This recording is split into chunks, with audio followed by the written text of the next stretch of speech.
Higit 40 kilometro mula sa Bungaw, mararating naman ang isla ng Panglimasugala na nagsisilbing larawan ng kaunlaran dito sa lalawigan.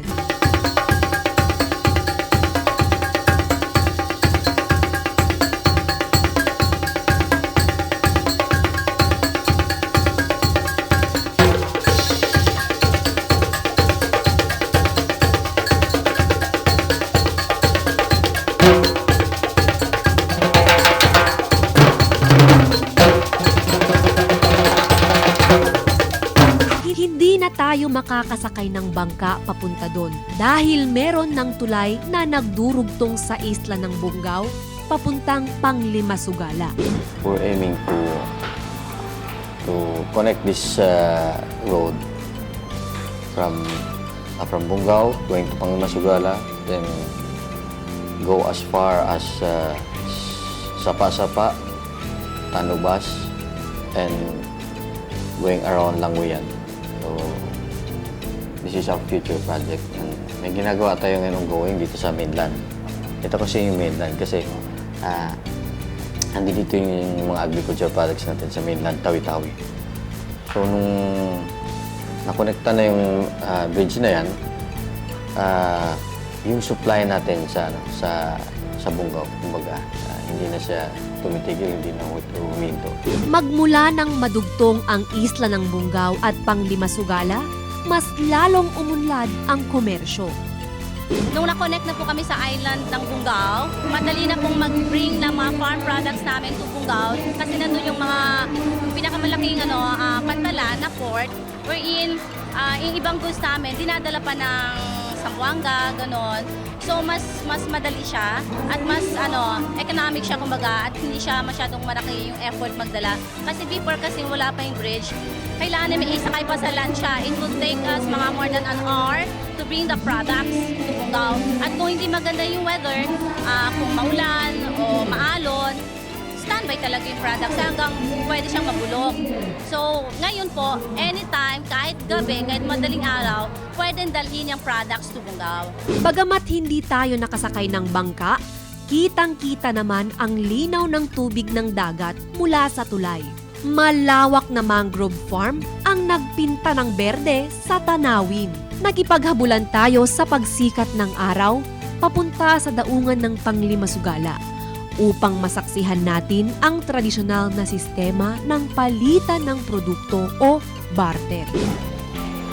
Dito sa port ng Panglimasugala nagaganap ang palitan ng mga produkto o ang traditional way of trading. Usually, nagaganap ito simula alas 3 hanggang alas 5 ng umaga nang walang involved na pera. Bagamat, pagsapit ng 5:30 AM, doon nagaganap ang bentahan ng produkto na gamit ang pera. Tabu-tabu, kung tawagin nila ito dito, na ang ibig sabihin, pamamalengke. Mula sa iba't ibang isla dito sa probinsya, dito sila nakikipagpalitan ng kalakal.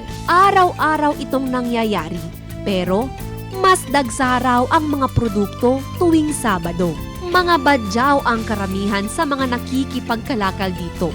Tulad nitong ale na pinalitan ang isang supot ng bayabas para sa isang supot ng mga kabibe. Dito mo rin mapagtatanto kung gaano kasimple ang buhay ng mga tao dito. Malayo sa modernong paraan ng pangangalakal.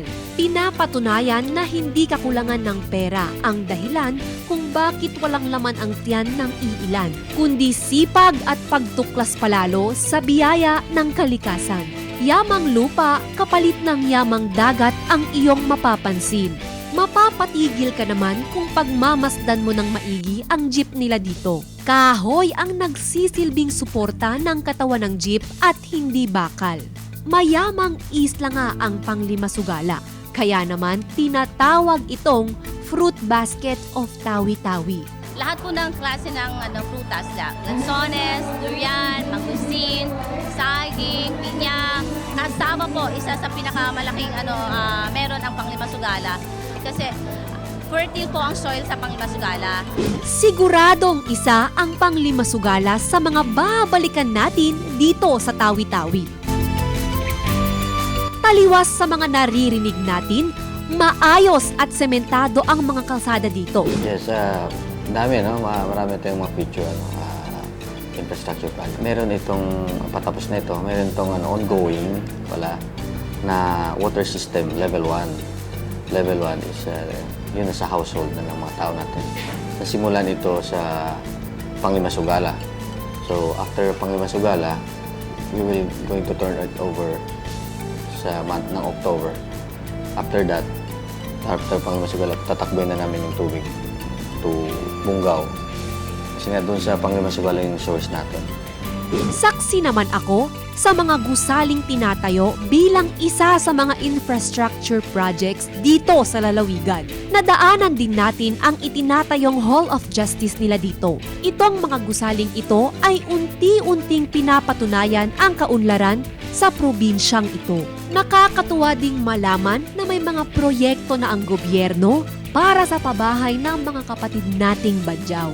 Masisipag ang mga taga-Tawi-Tawi. Naghahanap buhay kabakas ang kalikasan. Wala po kasing pinipili yung tao dito. Kung ano yung sa tingin nilang mapagpeperahan nila, gagawin nila. Basta ba alam nila na tama yung ginagawa nila.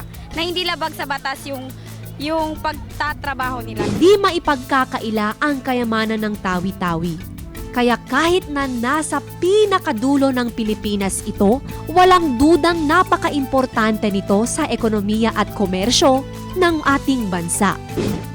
So mga kamag, sa napapansin natin ngayon na low tide at sa mga ganito, isa itong magandang pagkakataon upang makapaghanap buhay ang ating mga kapamilyang tawi-tawian. Ang dagat ay malinaw at malinis, para bang salamin ng asul na kalangitan.